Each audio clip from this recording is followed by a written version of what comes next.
নির্বাচন সামনে রেখে প্রকাশিত হচ্ছে একের পর এক জরিপ। 208 আসনে জয় পেতে পারে বিএনপি, 46 আসনে এগিয়ে জামায়াত। ইএএসডির জরিপ। গুম খুন নিয়ে সাবেক সেনাপ্রধানের বিস্ফোরক তথ্য। 10,000 টাকা দিলেই করা হতো খুন, জিয়াউল আহসানের বিরুদ্ধে সাক্ষ্যতে জানালেন ইকবাল করিম ভূঁইয়া। ভোটের আগে নির্বাচন কমিশনের জরুরি নির্দেশনা। 82 ঘন্টার জন্য নিজ এলাকায় অবস্থানের নির্দেশ। পরিস্থিতি স্থিতিশীল রাখতেই এমন সিদ্ধান্ত জানালো ইসি। গাজীপুরে জনসভা কেন্দ্র করে ভয়াবহ দুর্ঘটনা। গ্যাস ভর্তি বেলুন বিস্ফোরণে দগ্ধ অন্তত 18, রাখা হয়েছে নিবিড় পর্যবেক্ষণে। ফের স্বর্ণের দামে অস্বস্তি। ভরিতে 1 লাফে বেড়েছে 2,216 টাকা। আন্তর্জাতিক বাজারের সঙ্গে সামঞ্জস্য রেখেই সিদ্ধান্ত জানালো বাজুস। আসন্ন ত্রয়োদশ জাতীয় সংসদ নির্বাচনকে সামনে রেখে প্রধানমন্ত্রী পদে কে এগিয়ে সে বিষয়ে নতুন একটি জনমত জরিপ সামনে এনেছে eminence associates for social development, সংক্ষেপে ইএএসডি। 41,500 মানুষের উপর পরিচালিত এই জরিপে ভোটের সম্ভাব্য চিত্রের পাশাপাশি উঠে এসেছে নেতৃত্ব নির্বাচনে জনমতের দিক নির্দেশনা।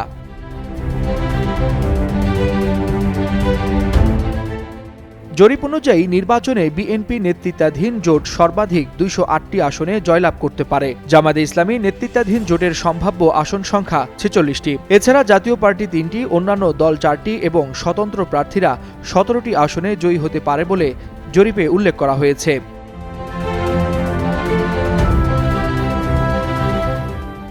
সোমবার বিকেলে রাজধানীর কৃষিবিদ ইনস্টিটিউটের 3D সেমিনার হলে জরিপের ফলাফল প্রকাশ করে ইএএসডি। সংস্থাটির দাবি, চলমান নির্বাচন কেন্দ্রিক জরিপগুলোর মধ্যে এটি সবচেয়ে বড় নমুনা ভিত্তিক জরিপ।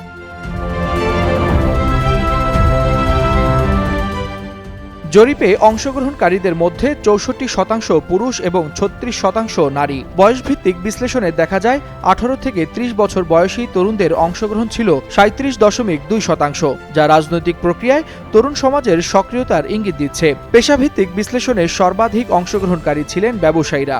পাশাপাশি শিক্ষার্থী, কৃষি ও গ্রামীণ শ্রমজীবী এবং গৃহস্থালী খাতের মানুষের অংশগ্রহণও ছিল উল্লেখযোগ্য।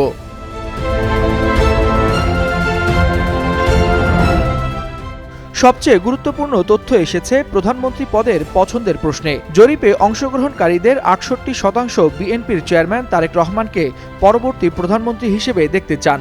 জামায়াতের আমির ডাক্তার শফিকুর রহমানের পক্ষে মত দিয়েছেন 14%, আর এনসিপির আহ্বায়ক নাহিদ ইসলামের পক্ষে মত দিয়েছেন 2% উত্তরদাতা। তবে এ বিষয়ে মত দিতে অনিচ্ছুক ছিলেন জরিপে অংশ নেয়া 16%। ওয়ালিউল হাসানাত, যুগান্তর নিউজ।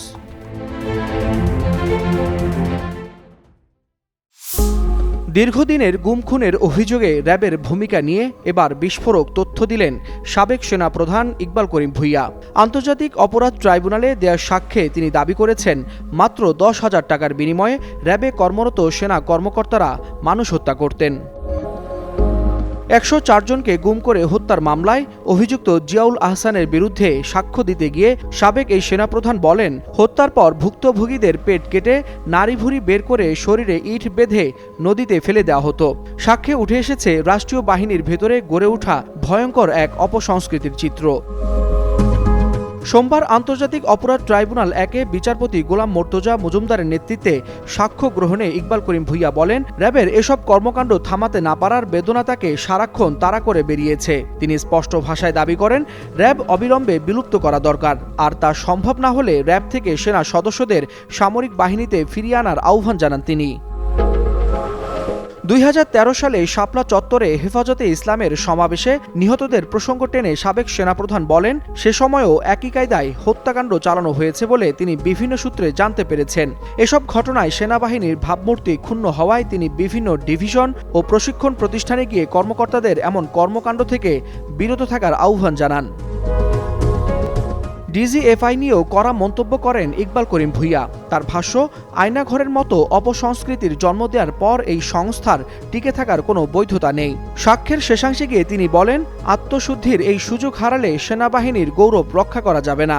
দোষীদের শাস্তি নিশ্চিত হলেই বাহিনীর সম্মান আরও উঁচুতে উঠবে এবং জাতির প্রত্যাশা পূরণ হবে বলে জানান সাবেক এই সেনাপ্রধান। ওয়ালিউল হাসানাত, যুগান্তর নিউজ। ত্রয়োদশ জাতীয় সংসদ নির্বাচন ও গণভোট উপলক্ষে 82.5 ঘণ্টার জন্য যে কোনো ব্যক্তির নিজ এলাকার বাইরে অবস্থান নিষিদ্ধ করা হয়েছে। নির্বাচন সুষ্ঠু ও নিরপেক্ষ করতে এই সিদ্ধান্ত নিয়েছে নির্বাচন কমিশন। সোমবার ইসির সিনিয়র সহকারী সচিব মোহাম্মদ শহীদুল ইসলাম নিষেধাজ্ঞা বাস্তবায়নে দেশের সব জেলা প্রশাসক, পুলিশ সুপার ও পুলিশ কমিশনারদের নির্দেশনা পাঠিয়েছেন। নির্দেশনায় বলা হয়েছে, গণভোট ও ত্রয়োদশ জাতীয় সংসদ নির্বাচন প্রভাবমুক্ত, নিরপেক্ষ ও শান্তিপূর্ণ অনুষ্ঠানের লক্ষ্যে নির্বাচনী কার্যক্রমে সম্পৃক্ত ব্যক্তিরা, নির্বাচন কমিশনের অনুমতিপ্রাপ্ত ব্যক্তিরা এবং সংশ্লিষ্ট নির্বাচনী এলাকার বাসিন্দা বা ভোটার ব্যতীত অন্য কোনো ব্যক্তি ভোট গ্রহণ শুরুর 48 ঘণ্টা আগে থেকে ভোট গ্রহণ সমাপ্তির 24 ঘণ্টা পর অর্থাৎ 10 ফেব্রুয়ারি সকাল 7টা থেকে 13 ফেব্রুয়ারি বিকেল 4:30 পর্যন্ত সংশ্লিষ্ট নির্বাচনী এলাকায় অবস্থান না করার বিষয়ে নির্বাচন কমিশন সিদ্ধান্ত দিয়েছে। আগামী 12 ফেব্রুয়ারি একযোগে অনুষ্ঠিত হবে গণভোট ও ত্রয়োদশ জাতীয় সংসদ নির্বাচন। ভোটের পরিস্থিতি স্থিতিশীল রাখতে ব্যাপক প্রস্তুতি নেওয়া হয়েছে অন্তর্বর্তী সরকারের পক্ষ থেকে।